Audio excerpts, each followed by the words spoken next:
Magandang buhay naman mga kabendor. Ari naman, yagyag ang mangyan papuntang Cavite. Pupuntahan natin yung palengke ng Tansa. Bagsakan nyo ng mga gulay at mga prutas mga kabendor. Pwede natin yung maikumpara sa Balintawak o di kaya Divisoria. Gayon din sa presyo, mura, mababa. Gawa ng maraming mga biyahero ang dumadayo doon para magdala ng mga produkto nila.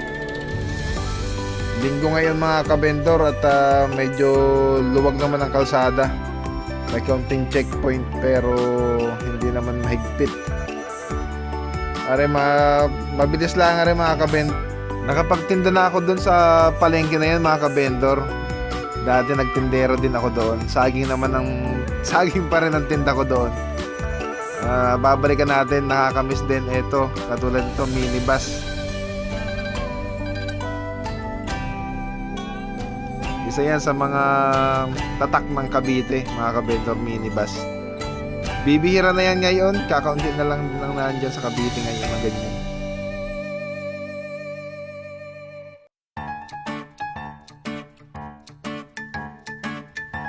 Lumaki na ng gusto yung palengke ng Tansa mga kabendor. Dati nung naging tindero ako dyan, normal na palengke lang, maliit.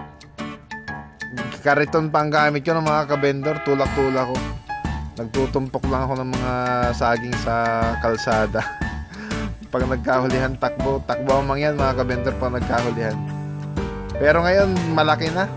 Halos hindi ko na makabisado yung ibang parte ng palengke. Marami nang dadagdag. Pero ngayon baka magkabanggaan tayo ng mga mukha dito mga kabendor sa dami. Bagsakan talaga ito mga kabendor. Papakita ko sa inyo. Ayan o. Pamilihan bayan ng Tansa. Dati isang building, isang ganyan lang yun. Pero ngayon hanggang likod na, malawak na yan mga kabendor. Ito pupuntahan natin.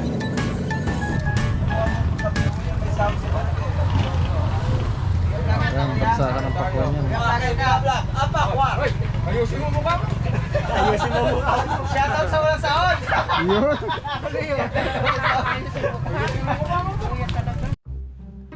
Ayan mga kabendor, isa sa mga pwesto yan, bagsakan ng mga pakwan.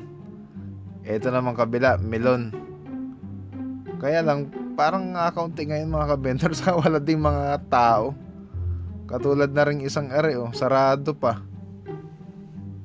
Ay, ano ba nga nangyari dito sa palengke na rin? Kala ko bagay bagsakan na rin, bakit parang binagsakan na ito ng hindi maganda. Mga walan naman ang mga pwesto mga kabendor ay bakante. Nung huli akong punta dito talagang hindi maganda maayaw ang mga tao dito, mga customer, mga kabendor. Ayan, melon nilaan. Ito, saging. Binawasan na yan. 60 yan kanina. 60.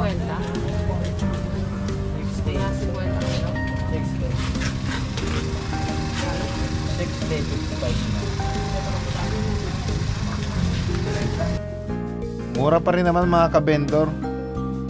55 yung saging. Ayan ang mga bakante. Bakit walang katao-tao? Ano kaya nangyari dito? Mabibilang mo ang tao. Ito dati mga kabendor, ito yan, yung may kubol na yan, hindi maganda maayaw ang mga tao dyan dati. Yung mga mesa na yan, puno lahat ng gulay yan. Hindi mo makikita ang mukha ng mga tindero dyan sa dami ng gulay. Bakit ngayon? Ano kaya nangyari? Wala na mga tao. Dala kaya ng pandemya yan? Inatake kaya sila dito ng mga zombie? Hindi natin alam mga kabendor. Aalamin natin yan mamaya. Bakit ganito? Walang katao-tao. Bakante lahat ng mga lamesa. Kapag ganitong araw, ang daming mga laman yan mga kabendor. Punong-puno ng mga paninda yan. Linggo pa naman ngayon. Dapat pag ganitong mga araw, halos magkakapalitan na ng mukha ang mga customer dyan pagka ganyan. Ayan, palabas yan ang mga kabendor. Parang normal na palengke lang ang nangyari. Ipinagmalaki ko pa naman sa inyo na bagsakan. Parang tayo ang mababagsakan nito.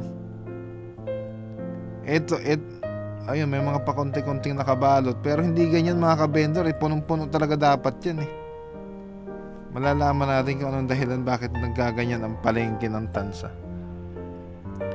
Ito pupuntahan natin yung pinagpaparkingan ng mga biyahero. Ayun, may mga tricycle, may mga laman na rin, kaunting hakot.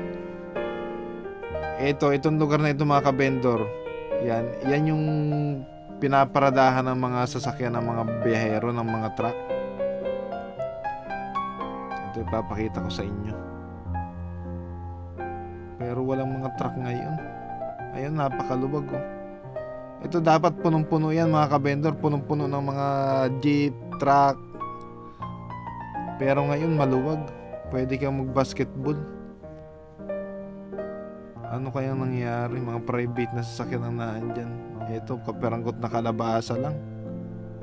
Hindi natin alam mga kabendor ano nangyayari. Bakit napakaluwag nito? Dapat hindi ganito yung inaasahan ko mga kabendor dito sa bagsakan na ito eh.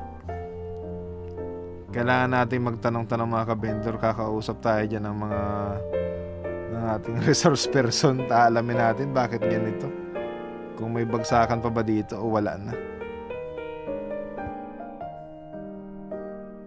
Are mga kabendor, adini naman tayo sa tindahan ng melon. Wala yung bagsakan natin. Walang laman yung bagsakan natin. Parang hindi bagsakan. Pero ate, bagsakan talaga ito. Yes, bagsakan talaga. Kaya lang, nagkataon lang na walang palengke tomorrow. Every Monday ay disinfectation Ng palengke. palengke. Kaya walang nagdala ngayon. Yeah, wala talaga. Lahat ng biyahero natin ay pahinga ngayon. And then start ulit ng Monday ng hapon. Hanggang gabi yun. Or hanggang masasabi na nga rin natin magdamag para paninda naman ng Tuesday. Ayun. Mali yung natin mga kabendor, mali yung schedule ng pagpunta natin dito. Anong klaseng mga produkto ang dinadala dito ate? Mostly yung Pangasinan kasi talaga dito ay gulay. Gulay. Lahat ng klase ng gulay, parang gulay bagyo, ganun. Gulay Bagyo at Tagalog. Mostly sa norte ay mga karamihan diyan ay Bagyo. Sa Bagyo nang gagaling. Yes, sa Bagyo at saka sa Biskaya. Biskaya. Yes. Pag sa norte naman, sa south, sa Tanawan, diyan naman ang Tagalog. Sa bahay kubo natin, nandiyan lahat yan. Ibig sabihin yung mga patatas, Yan. carrots, Yes. Pangasinan yan, Yes, norte. Pangasinan yan. sayote. Sayote, mayroon na rin dito sa atin. Ay, bagsak ang sayote ngayon. Yung 30 kilos ay nasa kwan din na, nasa 300. So, magkano lang yun? 10 piso ang puno. Mga repolyo, ganyan repolyo, pechay. Naku, halos dito kapag maraming ang punta ay piyesta. Sibuyas.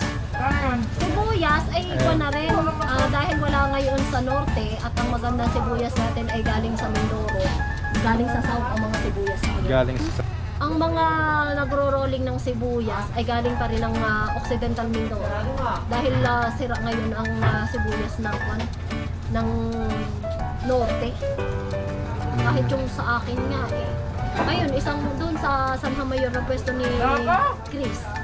Mga kwan ang nandun, mga 300 packs na sibuyas. Sa ngayon. Nag-direct ako ng Mindoro. Ayun mga kabendor, kaya pala sablay yung punta natin dito. Yung bagsakan, tayong nabagsakan, wala tayong inabutan. Ay nga pala mga kabendor, ari palang kausap ko din ay yung asawa nung kabendor natin doon sa kabila na binisita natin yung maraming sibuyas. Galing na pala. O galing kami doon sa pwesto ninyo doon. Ito mga kabendor ay talagang bagsakan. Parang ang presyuhan dito parang makukumpara sa Divisoria o di kaya Balintawak. Nakita mo naman yung melon kanina, eh, diba? Sabi mo, presyong ko na dito.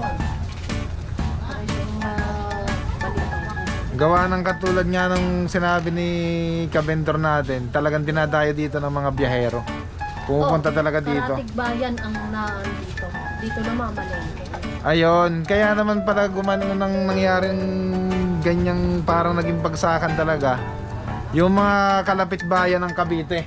Yes, yung halos buong Kalapit bayan ng Cavite na may palengke ay dito kumukuha yon. Ayun mga kabendor, yung mga bayan, yung mga pamilihang bayan ng malapit dito sa ano, mga bayan-bayan ng Cavite.